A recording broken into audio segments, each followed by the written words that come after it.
สบาย สบายดีเนาะมาอัปเดตเว็บลงทุนตัวนี้เนาะที่ว่าได้ลงทุนไปเนาะ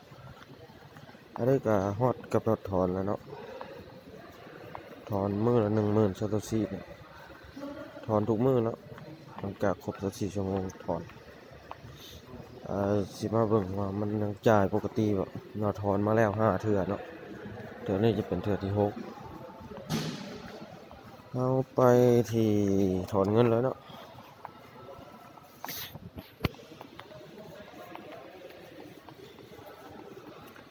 ถอนเงิน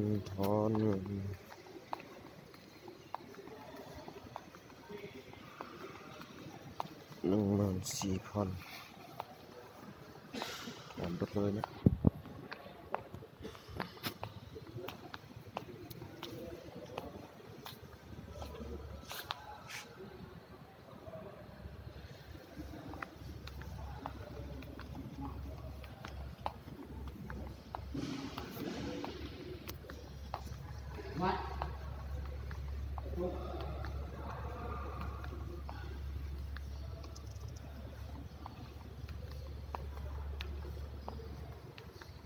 ถอนเลย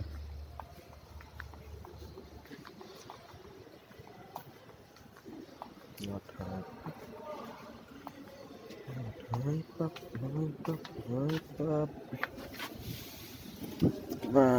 เบิ่งเนาะเทื่อที่6ตอนเทื่อที่6ขึ้นเรียบร้อยเนาะ 0.00 อันนี้ก็ถอนมาแล้วประมาณ2 4 6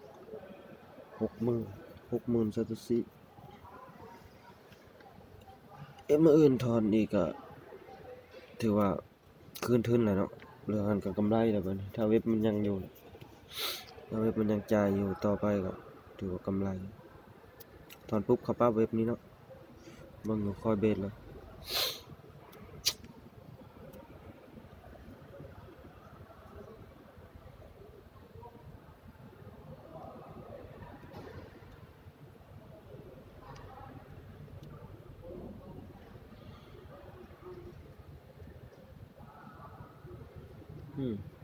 ยังบ่เข้าเนาะบ่เข้าบางทีอาจสิมีปัญหาเนาะหรือว่าบ่จ่ายแล้วบ่ได้หรืออาจสิบ่จ่ายแล้วก็เป็นไปได้ที่5เนาะ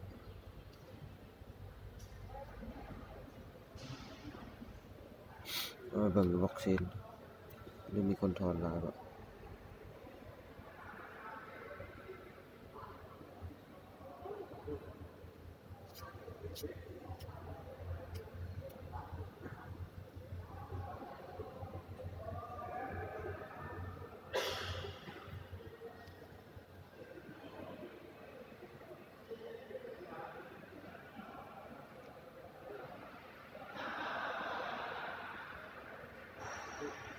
ก็คือบ่มีคนถอนเนาะบ่ได้รีบบินแล้วบ่หรือบ่จ่ายแล้วบ่แนวใดถ้าว่าถอนได้หรือบ่ได้สิมาอัปเดตคลิปอีกเทื่อหนึงเนาะขอเข้าใจ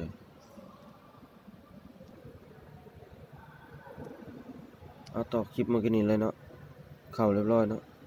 เดี๋ยวพอถามน้อยหนึ่งเนาะทีนี้สงสัย